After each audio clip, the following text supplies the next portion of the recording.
Formula One. If people you know follow it, then you may know that the 2020 season has just wrapped up.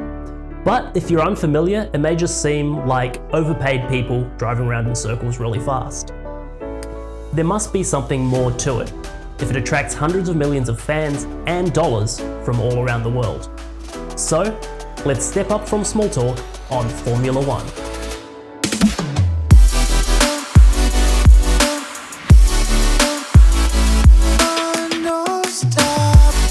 Hi everyone, my name's David Dela Cruz and welcome to MediumTalk.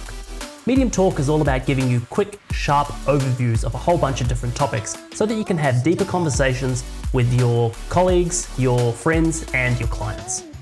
Now, the aim of the videos isn't so that you can pretend that you know about these different topics. It's more to give you the nuts and bolts of it so that you can have a proper back and forth conversation about it.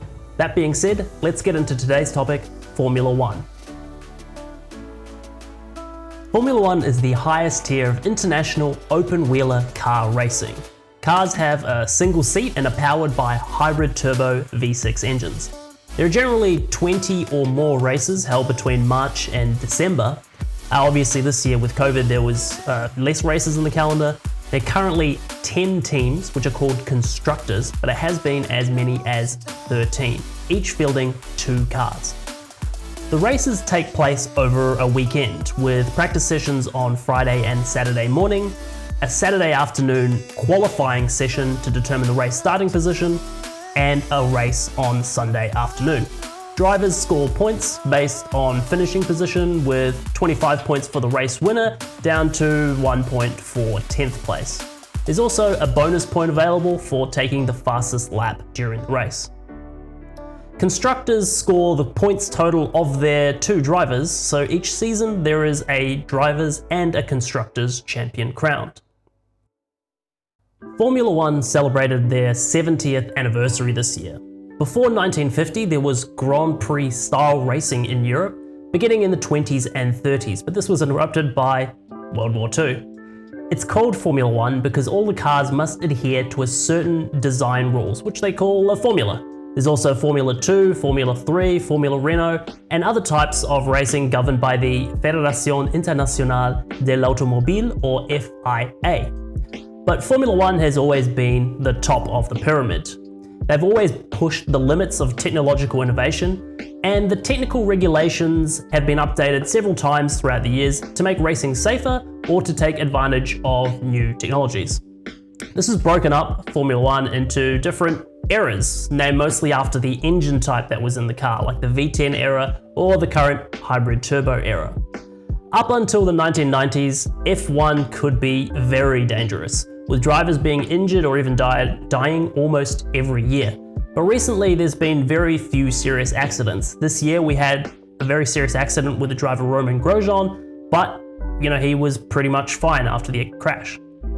There's been dozens of different constructor teams over the 70 years that Formula One has been in existence. Only one, Ferrari, has been involved right from the beginning since 1950. The period since 2014 has been known as the hybrid turbo era because the cars are powered by a V6 1.6 litre petrol-electric hybrid motor. Mercedes-AMG F1 has absolutely dominated this era, winning 74% of the races and every single Constructors' Championship. Lewis Hamilton, their number 1 driver, has also dominated, winning 6 of the Drivers' Championships since then, bringing his total to 7, which is record equaling in history. The 2020 season has been shortened somewhat due to the coronavirus, but they still managed to have 17 races and some back-to-back races at the same circuit. Looking to the future of Formula One, there are significant technical rule changes coming in 2022, coinciding with some cost caps which should help level the field out a little bit more. It's also hoped that the new cost caps will encourage more teams to join the competition. With drivers like Hamilton, Vettel and Raikkonen coming to the end of their careers, and a newer generation of younger drivers like Leclerc, Norris, Russell, Verstappen and Mick Schumacher coming up to replace them, these guys have been fan favorites because they are big on social media. We are going to see a change, I think, in how Formula One will be in the future. Now, just going to rapid fire define some quick terms that you may hear if you're going to have a conversation about Formula One. First, pit. This is where the teams come to repair their vehicles, change tires, do maintenance, etc. The entrance is called the pit lane. The pit wall is where the team bosses watch the race from and develop the strategy. And a pit stop is a stop within the race when they do maintenance, change tires, etc.